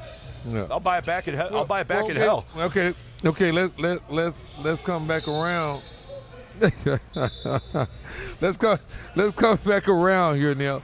You just said everything you just said that you would do, but now you turn around. You say, I'm not saying it's not human nature, but I'm saying we still rationalize it because at the end of the day, you're still pimping your son in the name of zeros. In the name of nice house. Are you pimping your son? Are you pimping your son? Or you putting your son in a position to have a great life and taking care of your grandchildren, your great grandchildren? Are you savvy enough to know what that is? Right. What's that? No, I'm saying as a parent, not you, but as a parent, are you savvy enough to know what is in your best interest? Because, like, I know if you want to be a lawyer, going to Harvard's a really good idea. Right. It's a great idea. If you want to go to Yale, it's a great idea. Yeah. All right. If someone comes up and says, I want you to go to the University of Phoenix and join our law program and pay me $100,000 a year, I'm not doing that because I don't recognize your value. But the thing is that you keep taking these extreme situations. Sure. You're doing some Snoop Johnson stuff now. Okay, but I like being the devil's advocate. I'm having fun with this, that's what we get ready to do. We're gonna finish up the rest of the show with you being the devil's advocate. I'm going to grab one of these college coaches here and get you to really understand where I'm coming. Right. I do not attest for this guy. I don't stand up for him. He's an idiot. Right. But the point of the matter is what they think. See, you're missing the point. You're trying to rationalize it and figure out who's right and who's wrong. And what I'm trying to explain to you is it has nothing to do with who's right or who's wrong. It's what they think. Perception is reality. Agree. You know, if you take someone in a household where they make $50,000 a year, $75,000, $100,000 a year, and you tell them that they're in a position. I've seen these people on these recruiting trips. I've seen the whole family there. Everybody sitting there realizing that life is never going to be the same again. It's already started to change just because of their relationship. So when you're sitting there looking at this kid could potentially be worth $100 million in the next 24 months, and you think we're going to be fumbling around over here with some people that have done it before or some people that have never done it before? Oh, no, I understand your point, but as much as there's a chance in 24 months you could be worth $100 million, there's a chance in 24 months that you'll give your eligibility up and be burned. Because you're going to one extreme. If you're going to check me for going to the extreme, you're going to the extreme. You're saying $100 million in 2 years, and there ain't many of those kids getting that kind of contract. And for everyone that gets it, 1,000 get burned. I'm just talking about the guys that are McDonald's. Troy Brown at the University of Oregon, right? Okay. Yeah. Troy Brown at the University of Oregon, out from Nevada, Las Vegas. Okay. probably averaged about 8, 9, 10 points a game at Oregon. Very, very talented kid, good player, good kid, crazy talent. Drafted as a lottery pick. I mean, why doesn't Zaire Smith stay another year in college? Why doesn't he still go play another year at Texas Tech? What, I mean, why would he tell you he's not doing it? Because he's going to say my stock is the highest now, so I'm going now. Right. Which is the rationale for anyone to do it. Right. Right. And it's really hard to bet on yourself because that's a classic bet on yourself. Go back for another school year and hope you don't fall off the cliff like a Wendell Carter. Wendell Carter Jr. could very easily have said, well, since Marvin got all the pub, I'll come back next year and then I'll get it all. But then if you're not careful, you become a big boy from Marquise Bolton. Yeah. And now you're a junior and you got no value because you're not damaged goods, but you're old. You're old. And you haven't accomplished anything. Really. Right. So now the only way you make it in the league is work your ass off free agent. Right. And he might get there. Right. Probably won't. Probably he won't. might get there. Right. And that's the whole point of it is they're rationalizing the odds or say that ball moves right there. Then that's a great pass. Then they turn around and get that shot. That's how they beat people like that. Well, to your point, to give you credit that I understand what you're saying, what I've always told people is if I was going to go to a foreign country, let's say I was going to go to the Amazon River, I'm going to hire a guy who's been on the Amazon River because I'll get my ass lost. No. I want to hire someone who's been there. So I get what you're saying. If you want to play for a guy who's coached a great player, or if you want to know that he's coached, they're following the recipe. That's all it is. And the more they follow the recipe, the more people there are success. You have kids that go out there that were going to be successful anyway. Well, I just think, like I said, I was watching Moneyball again. I mentioned that earlier. And Moneyball was the guys who were the scouts for Oakland. I don't know if you remember the part, but Billy Beane said, in baseball, you got the teams up here with the big salaries. Then you got the teams down here with no salary. And then there's 50 feet of shit, and then we're down at the bottom. And he said, and at the end of the day, he goes, everyone was pissed off, and they said, well, what are we, the freaking farm team for the Yankees? Well, yeah, that's really what you are. Yeah. I mean, like right now, Bryce Harper's not going to ever wear a Washington uniform again because Bryce Harper's going to the Yankees because the left-handed power hitter wants to play where you got a 327-foot right field fence, right? So you are, in essence, whether you like it or not, you are the farm league for the Yankees, aren't you? Well, that's exactly right. And at the end of the day, that's part of the reason I don't mind getting out of high school when basketball. you look at this movie right here, The Amateur, and you watch it, there's this piece of crap coach. There's a kid. That kid is 13 years old when he left. You need to watch the movie. Yeah, I'm going to watch it tonight. I'm a big Netflix guy. I'm on it all the time. You got to take a look at it. Well, we're getting right down here into the paint. Like we're saying, pretty soon we call it the red zone because we're going more toward football. But right now we're live right here in Mansfield High School, Mansfield Legacy High School in Mansfield, Texas, on the Lonestar Sports Show on the Lonestar Sports Network. Getting it in here at the main floor, brought to you by DJ H5, associated also with Texas Grassroots Basketball. Under the Money, the Prince, Lady Life, my main man right here, Tom Inman, trying to tell me how I'm supposed to go and how to get them to the NBA. And yours truly, Alan Branch. Be back for our last segment here in about 180 seconds with more Lone Star Sports Show.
Hey, we're back here for the last and final segment. Today's show is brought to you by FastMallSports.com.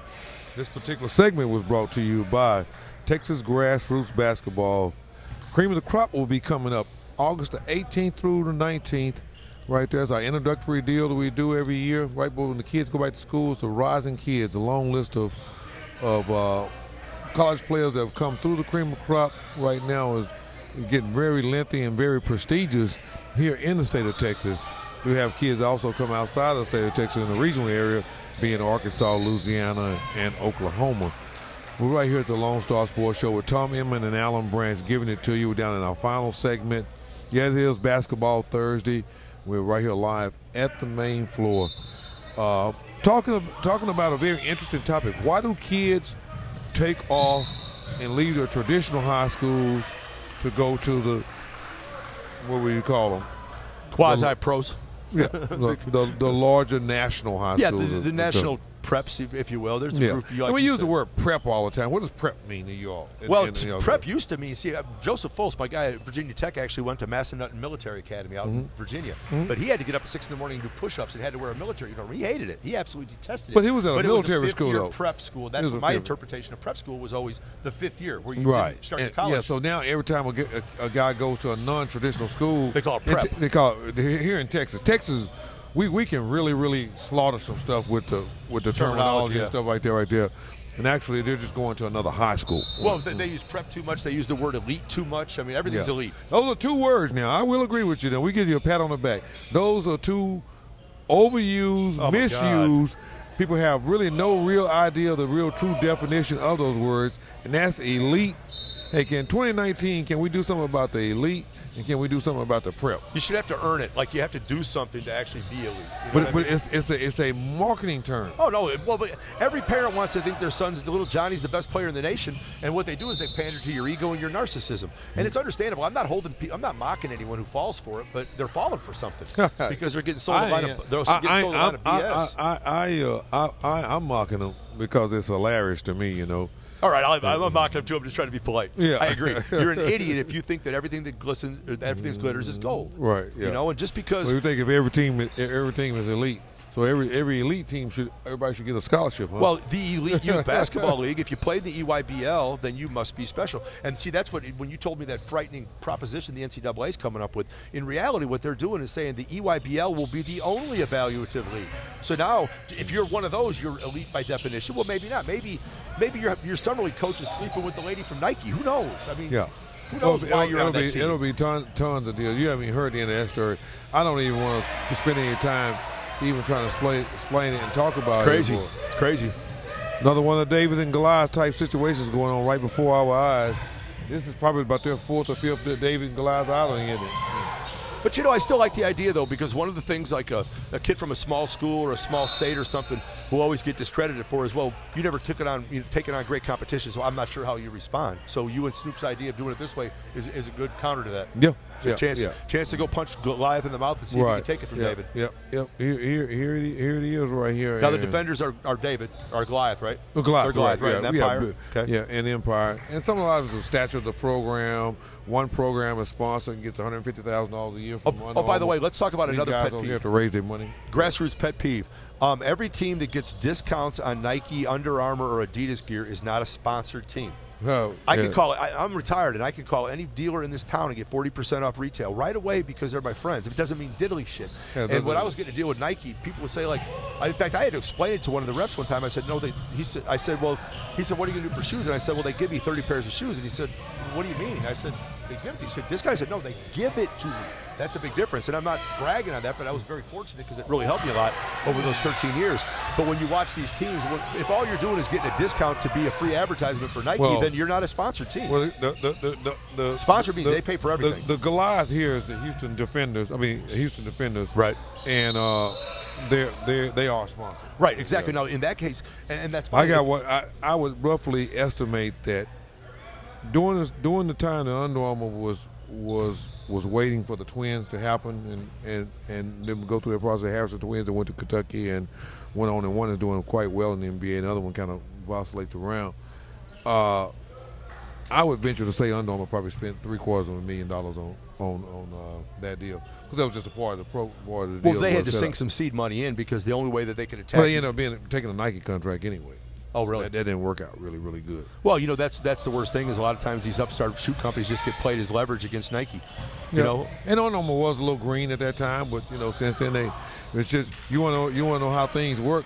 They end up after Nike blotches Stephen Curry's name. Yeah, they called it Stephen Curry, and they used the Kevin Durant slide on a PowerPoint slide. Is that crazy? Right. Yeah, and lost the whole deal, and he fell into Under Armour's lap. Part of the problem with Under Armour, I own their stock, and it's an absolute train wreck. It's down 70%. Is Kevin Plank's an idiot and hired football teammates from Maryland to run his basketball operation when he first started his company.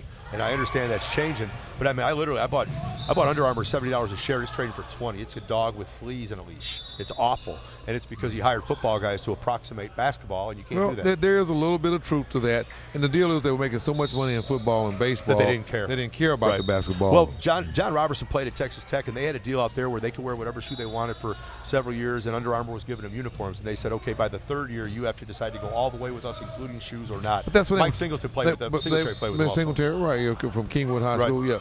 But they were in their introductory learning years. I mean, you got to realize Nike camp. Actually, you worked one of the Nike camps that stunk. Back when ABCD. Yeah. Everybody goes through their learning curve in business and through processes to find their way, or either they don't find their way. I think Under Armour actually is going to be fine at some point in time. Well, and that's why I'm hanging out of the stock. But it's the classic example. Well, you don't have much choice. I don't think you want to take. I don't think you want to bail out of it right. Yeah. Well, at $50 a share right now, I think you need to hang on a little while longer. How many times have you said to yourself, "If I knew then what I know now"? Oh, plenty of times. Yeah, I mean, I was talking to my second oldest son. Youth is wasted on the young. Yeah, my 29-year-old second oldest son told me the other day that he wish he knew now what he knew then. Right. Do that what he knows now. Right. Right. Yeah. So no, there's no doubt about that, but that's part of it. But my pet peeve though is that the idea that when these parents will pay $500 to $1,000, like on the teams that say they're sponsored but really aren't sponsored, I used to always joke and say there's three levels of players. There's the third of the team that doesn't pay anything because they're really good and they got offers from other people. Then there's the third of the kids that pay a reduced price, and then there's the rich kids who pay full price. Those are the teams that get the 40% off. But then they go walking around acting like they're big, big cheese, and there's just so much pretense with summer basketball on the high end. Because the parents are so hung up, everybody wants something for free. Right. When guys see, man, can you hook me up? Can you give me this? Can you get? Everybody's looking for you to give them something. I know it. I mean, I learned this a long time ago. I learned how much a T-shirt or like a hooded sweatshirt or a baseball cap would mean. Like, say to your custodians at school. I've always been really good to my custodians. I'm a really humble guy, and I know what they do for me. They're really good guys. And it's amazing. It's amazing what they'll do for just one little garment like that. Well, it's the same Coach, thing. These people who got money in their pocket. This game here could get really, really interesting before it's all said and done. Yeah, about four-point run here would be nice. Yeah, I've seen the intensity kind of pick up. Like, man, we can't let these kids beat us. And they better step it up because they're playing pretty hard. That Empire team's playing pretty hard. Well, that's kind of what you got going both ways right now. The Houston Defenders guys are getting a little physical, a little chippy. But it's really funny that I'm watching that phenomenon you're discussing right there, and it kind of always made me roll my eyes like, that's a travel. I don't know how you get away with that. He just catches that ball, then just hops 2 feet and shoots it, and it's not a travel. He shuffle him and do something. It's horrible. Yeah. But I lost my train of thought. I'm sorry. I jumped all over that bunny hop travel. They do it all the time. The NBA guys do it. They do it in high school. They don't call it. We never would get a game played if we didn't let them travel a little bit. Well, I don't know, man. Be blowing the whistle all the time. I like that's even in UIL basketball. But the high school basketball officials want to act like they're better. I say, y'all are just like Ricky Herron over there getting worked over by the coach from Houston. From Houston, he's working him over, right? And I used to work Ricky Herron over because that's what you do to refs, right?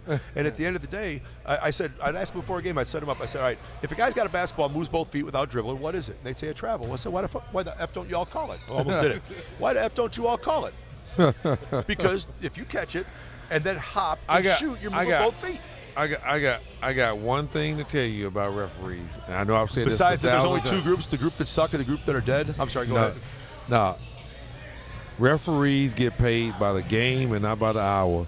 The faster the game is over with, the faster they get their money and go home. Oh, that's one of my smart-ass lines. What, do you got a date or something? Jesus, dude. No, they got. Let's finish the game. They don't get paid anything extra They don't get paid anything extra for staying longer. Coach. No, but I love it because then as soon as I nail him on the 2 feet without, then they say, well, but he caught it in the motion. Oh, come on, man. That one up there right there, he literally caught the ball, then he literally jumped, and then he shot the ball. It's travel.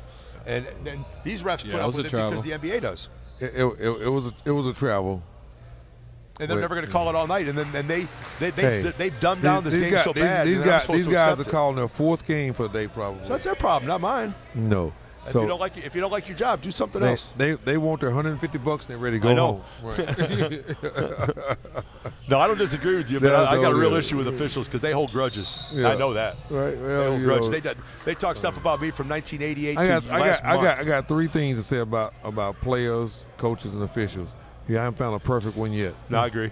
Yeah. And, you want to hear a funny story? This really knocked me back. When I was really young, I used to really ride these refs. And this ref comes up to me one time, and he sits real quietly. He puts his hand over his mouth, and he goes, you know what, coach? He said, good coaches coach and bad coaches officiate. And then he ran out. Oh, damn, dude, you got me, man. I walked up and shook his hand. I said, that was really good. I remember that. You know where that came from, don't you? Huh.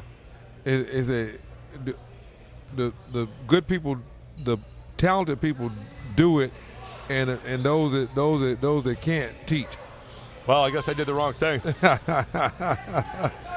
Yeah, but no, we're here at the Lone Star Sports Show. We are winding it down right here as we are going to a conclusion. Next week we'll be headed out to Las Vegas, Nevada to close down the club season for the year. It's been a good year. A lot of good players, a lot of good basketball we watch. We probably got to be somewhere in the neighborhood. I would say that unequal money between myself and the staff at TexasBoysBasketball.com, along with the Lone Star Sports Show and all those involved with it, are probably going to be going toward our 1,000th game by the time we get to the end of August and get done and get back. Because for the year of 2018. But we're trying to speed it up around here, aren't we? They're about to go make a 7-point game right here. Yep, there it is. Now I told you I smelled it coming back. I sit around these gyms and watch them all the time. I can feel it in the air, Coach. Well, I'll tell you the thing you got to stop doing is dribbling the ball through pressure. Stop passing it through pressure. Get a little panicky as we start getting tight. We're out of here at the Lone Star Sports Show. Today's show was brought to you by Fast Small Sports. We'll see you again in August. Charge. We'll see you again in August. I think it's August the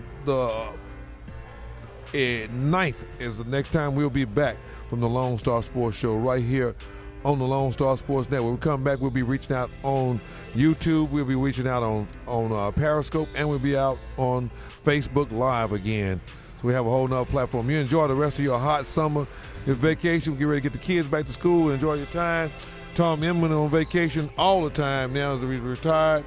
Lady Life over there doing her thing, and earning her money, and I are working like Hebrew slaves around this camp. We get ready to roll up. We'll see y'all next time.